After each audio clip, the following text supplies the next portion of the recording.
So Where Michael were Barber found out he was representing a group of regional exhibitors, and that they were really deciding whether to book it or not. whether to book a film or not based on the length of the standing ovation in Venice. So I'm always thinking, okay, our work is not enough if we cannot prolong the life of a film in exactly this way.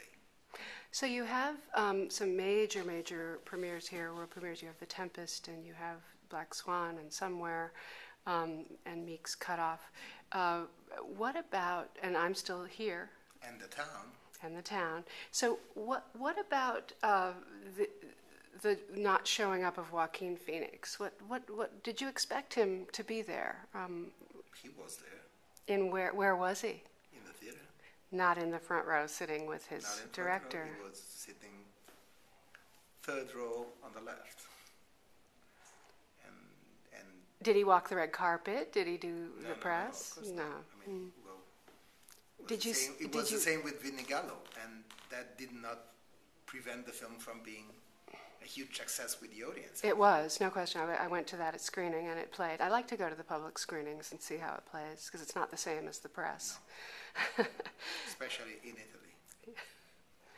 So that you were willing to do that. That didn't bother you in this particular case. What is your take on that film? What is good about that film? Well, I mean, I was talking to Joachim about it and Casey, and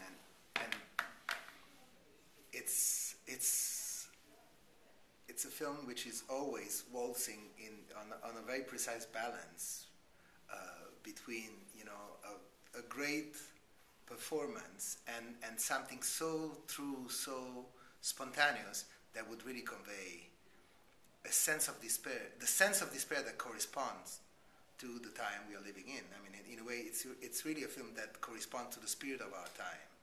So you do see it as a piece of performance art?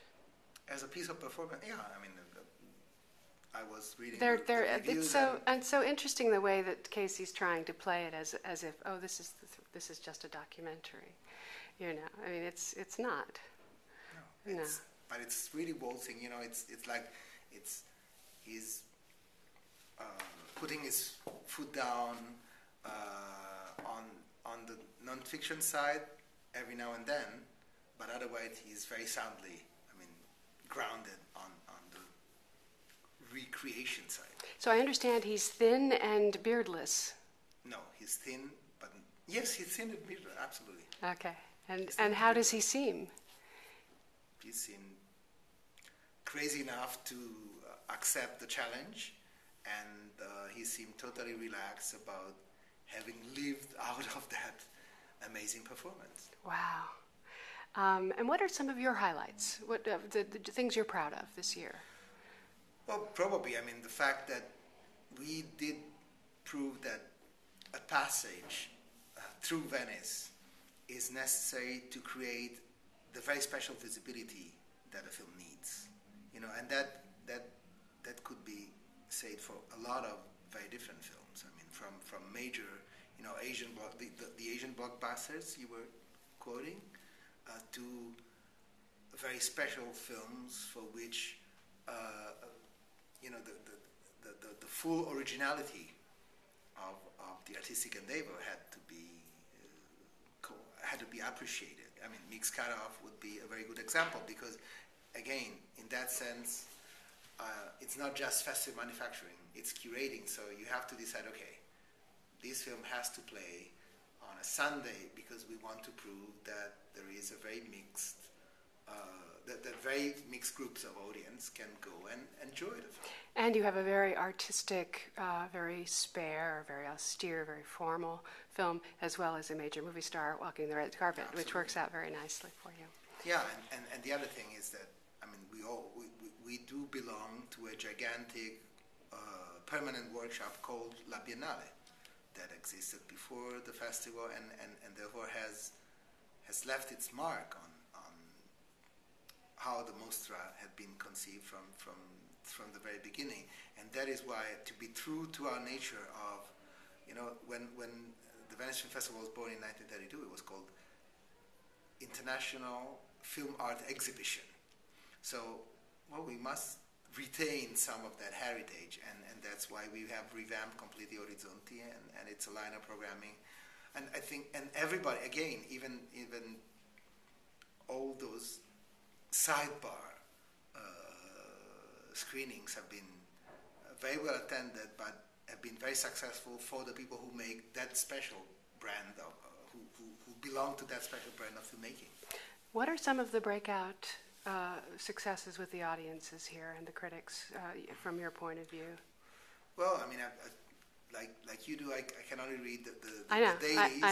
I'm not entirely on top of it. The different dailies, but I was very happy that no matter what will happen to the film, I mean, so far the winner is it's a film which does belong completely to popular avant-garde, meaning Detective D, Choi Hak's Detective D. And it's really strange because, I mean, even the most stern Italian critics, you know, in Italy is a country where in cafes people meet and talk about the football match from the previous day. And like that, when the Venice Film Festival is happening, everybody's talking about, oh, I know how to fix the festival. I know what to select. So normally I can only expect... I'd never heard of this film. I really wasn't tracking it. It was a big surprise, but I knew the filmmaker, and I was not surprised.